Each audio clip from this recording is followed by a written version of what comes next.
आरती उजय जगदीश हरे की प्रश्न स्वरूप पंक्ति किस विधि मिलूं दयामय भी इसकी पुष्टि करती है, जिसका उत्तर भी उसी में बताया गया है। विषय विकार, इंद्रियों के भोग व काम, क्रोध, लोभ, मद, मोह आदि मिटाओ पाप हरो देवा, अर्थात मुक्ति मोक्ष निर्वाण के लिए विषय विकार से मुक्त होना व निष्पाप होना अनिवार्य शर्त है। इतिहास साक्षी है कि जिसने ब्रह्मचर्य का पालन किया है तथा जो विषय विकार से दूर रहता हुआ निष्पाप रहा है, उसने ही उस परमानंद मोक्ष को प्राप्त कर जन्म मरण से मुक्ति पाई है। जैसे कि शंकराचार्य जी, भगवान बुद्ध, महावीर स्वामी, स्वामी दयानंद, रामकृष्ण परमहंस जी, स्वामी विवेकानंद, जयमल सिंह जी आदि, ये सभी आत्माएं विषय विकार से दूर थीं तथा निष्पाप थीं। अर्थात जो विषय विकार व पाप में लिप्त है वह ब्रह्मचारी हो ही नहीं सकता, क्योंकि जिस समय वह विषय विकार व पाप से ग्रस्त होगा उस समय वह ब्रह्मा से दूर होगा या उसे भूला होगा। ब्रह्मचर्य दो शब्दों ब्रह्मा व चर्य के योग से बना है। ब्रह्मा के भिन्न भिन्न स्थानों पर अनेक अर्थ होते हैं, जैसे ईश्वर, वेद, वीर्य, मोक्ष, धर्म, गुरु, सुख, सत्य, ज्ञान। चर्य का अर्थ चिंतन, अध्ययन, रक्षण, विवेचन, सेवा, ध्येय, साधना और कार्य आदि। ब्रह्मचर्य की महिमा। ब्रह्मचर्य प्रतिष्ठाया वीर्य लाभो भवत्यपि सुरत्व मानवो याति चांते याति परांगतिम। कहते हैं ब्रह्मचर्य का पालन करने से वीर्य का लाभ होता है, ब्रह्मचर्य की रक्षा करने वाले मनुष्य को दिव्यता प्राप्त होती है और साधना पूरी होने पर परमति मोक्ष भी उसे मिलती है। ब्रह्मचर्य के प्रभाव से करोड़ों ऋषि ब्रह्मलोक में वास करते हैं। हेमचंद सूरी जी का कथन है कि जो लोग विधिवत ब्रह्मचर्य का पालन करते हैं वे दीर्घायु, सुंदर शरीर, दृढ़ कर्तव्य, तेजस्वितापूर्ण और बड़े पराक्रमी होते हैं। ब्रह्मचर्य सच्चरित्रता का प्राण स्वरूप है। इसका पालन करता हुआ मनुष्य सुपूजित लोगों में भी पूजा जाता है। मैं इस बात को तुम लोगों से सत्य सत्य कहता हूँ कि मरण, रोग तथा वृद्धता का नाश करने वाला अमृत रूप और बहुत बड़ा उपचार मेरे विचार से ब्रह्मचर्य है। जे शांति, सुंदरता, स्मृति, ज्ञान, स्वास्थ्य और उत्तम संतति चाहता है वह संसार में सर्वोत्तम धर्म ब्रह्मचर्य का पालन करें। अर्थात जैसे कि श्री कृष्ण जी ने उत्तम संतान की उत्पत्ति हेतु 12 वर्ष तक ब्रह्मचर्य धारण किया था, यानी कि केवल संतान उत्पत्ति हेतु ब्रह्मचर्य का खंडन भी ब्रह्मचर्य का खंडन नहीं है। ब्रह्मचर्य से सब प्रकार का अशुभ नष्ट हो जाता है। तद्य एवैतन ब्रह्मलोकन ब्रह्मचर्यणानुविन्दते तेषामेवेश ब्रह्मलोकस्तेषाः सर्वेषु लोकेषु कामचारो भवति छान्दोग्योपनिषद। भावार्थ है ब्रह्मचर्य से ही ब्रह्मलोक मिलता है, ब्रह्मचारियों का ही ब्रह्मलोक पर अधिकार है, अन्य का नहीं। जो ब्रह्मचर्य युक्त पुरुष हैं वे सभी लोकों में विचरण कर सकते हैं। जैसा कि उपनिषद में कहा गया है कि जो कुछ ब्रह्मांड में वही इस पिंड अर्थात शरीर में भी है। आत्म ब्रह्मलोक सब लोकों में श्रेष्ठ है, वह इस पिंड में सबसे ऊपर मस्तिष्क में है। प्राणों के वहां पहुंचने से जीव का मोक्ष होता है, उसे फिर दुखों से मुक्ति मिल जाती है। इसलिए ब्रह्मलोक का आशय है परमानंद। ब्रह्मचर्य से ही आत्मज्ञान प्राप्त होता है। आत्मज्ञान के पश्चात ही परमानंद की प्राप्ति हो सकती है। ब्रह्मचर्येण तपसा देवा मृत्युम पाधनत अथर्ववेद। ब्रह्मचर्य रूपी तप से देवों को अमरता प्राप्त हुई।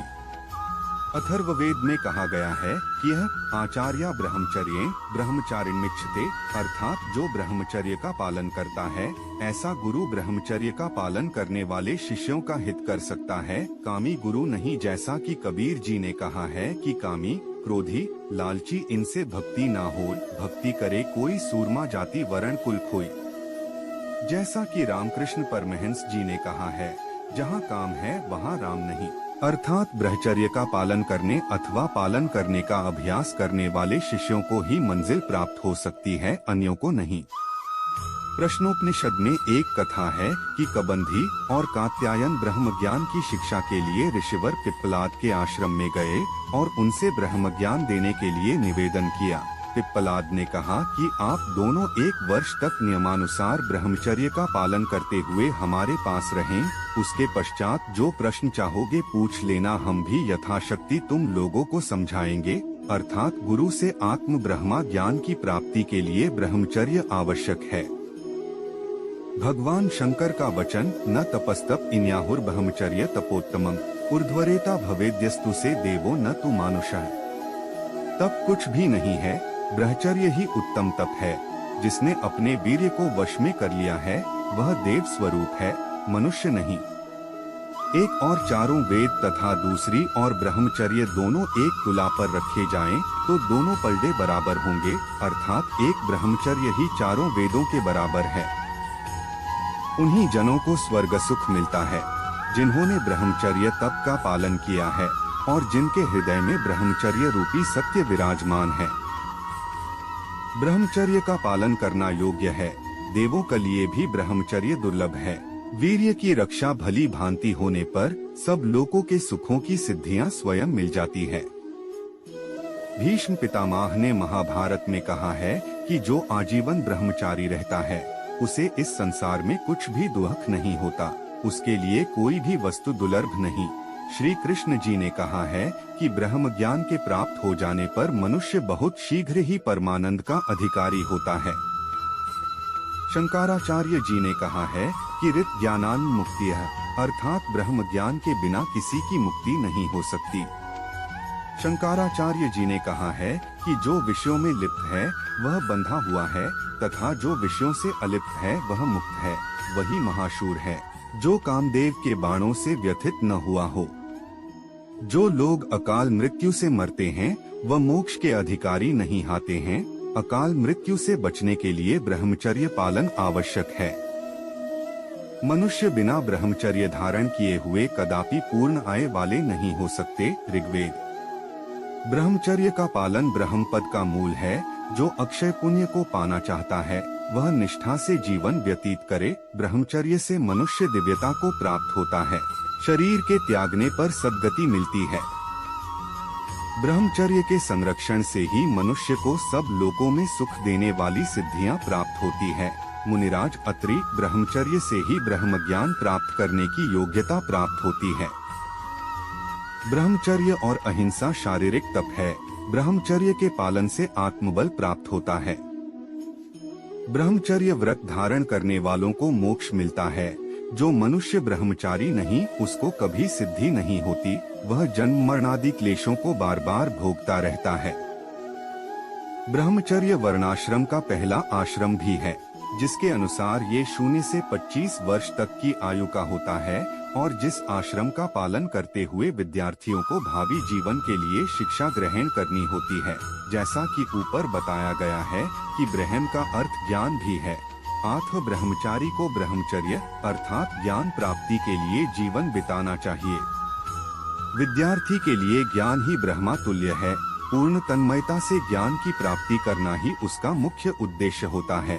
उसे ब्रह्मा चिंतन के साथ पूर्ण लगन से अपने ज्ञान का अर्जन करना होता है। ब्रह्मचर्य का पालन करने से उसकी बुद्धि तीव्र होती है, उसकी स्मरण शक्ति तीव्र होती है, चेहरे पर ओज तेज होता है। जैसा कि विवेकानंद जी ने कहा है कि केवल 12 वर्ष तक अखंड ब्रह्मचर्य से अद्भुत शक्ति प्राप्त होती है। ब्रह्मचारी को स्त्रियों के रूप लावण्य का ध्यान नहीं करना चाहिए तथा उसके गुण स्वरूप और सुख का भी वर्णन नहीं करना चाहिए। उनसे दूर रहना चाहिए। उनके साथ कोई खेल आदि नहीं खेलना चाहिए। उनकी और कामदृष्टि से बार बार नहीं देखना चाहिए। नजर जाए तो हटा लेनी चाहिए। एकांत में किसी स्त्री के साथ नहीं रहना चाहिए। उनके मोहजाल से दूर रहना चाहिए। एक शब्द में यही है कि अपने उद्देश्य परमानंद की प्राप्ति को पल पल ध्यान में रखते हुए विषय विकार से दूर रहने के अभ्यास को प्रगाढ़ करना चाहिए। ब्रह्मचर्य का अर्थ अपने खान पान पर भी नियंत्रण करना भी है। ब्रह्मचारी मांस से, अत्यधिक खट्टे या नमकीन भोजन से और बहुत मसालेदार भोजन से भी संयम रखते हैं। गांधी जी, जो कि एक जाने माने ब्रह्मचारी भी थे, ने अपने पूरे जीवन भर सादा ही भोजन किया। ब्रह्मचर्य विषय पर स्वामी विवेकानंद जी ने कहा है कि ईश्वर को पाने के एकमात्र लक्ष्य के साथ मैंने स्वयं 12 वर्ष तक अखंड ब्रह्मचर्य का पालन किया है। उससे मानो कि एक पर्दा सा मेरे मस्तिष्क से हट गया है। इसलिए मुझे अब दर्शन जैसे सूक्ष्म विषय पर भाषण देने के लिए भी ज्यादा तैयारी करना या सोचना नहीं पड़ता। मान लो कि मुझे कल व्याख्यान देना है, जो भी मुझे बोलना होगा वह मेरी आंखों के सामने कई चित्रों की तरह आज रात को गुजर जाता है और अगले दिन मैं वही सब जो मैंने देखा था शब्दों में व्यक्त कर देता हूँ। जो कोई भी 12 वर्ष के लिए अखंड ब्रह्मचर्य का पालन करेगा, हम सभी ब्रह्मचर्य में ही जीना चाहते हैं, लेकिन हम अपने हार्मोनों से हारे रहते हैं और उस अच्छी आशा करते हैं आपको ये वीडियो पसंद आया होगा और आप आगे अपनी जीवन में सही निर्णय लिया करेंगे। आप कमेंट करके जरूर बताइए और अगर आप प्रतिदिन कुछ मोटिवेशनल और पॉजिटिव सुनना चाहते हैं तो हमारे चैनल को सब्सक्राइब, लाइक और शेयर कर दीजिए। धन्यवाद। जय श्री कृष्णा।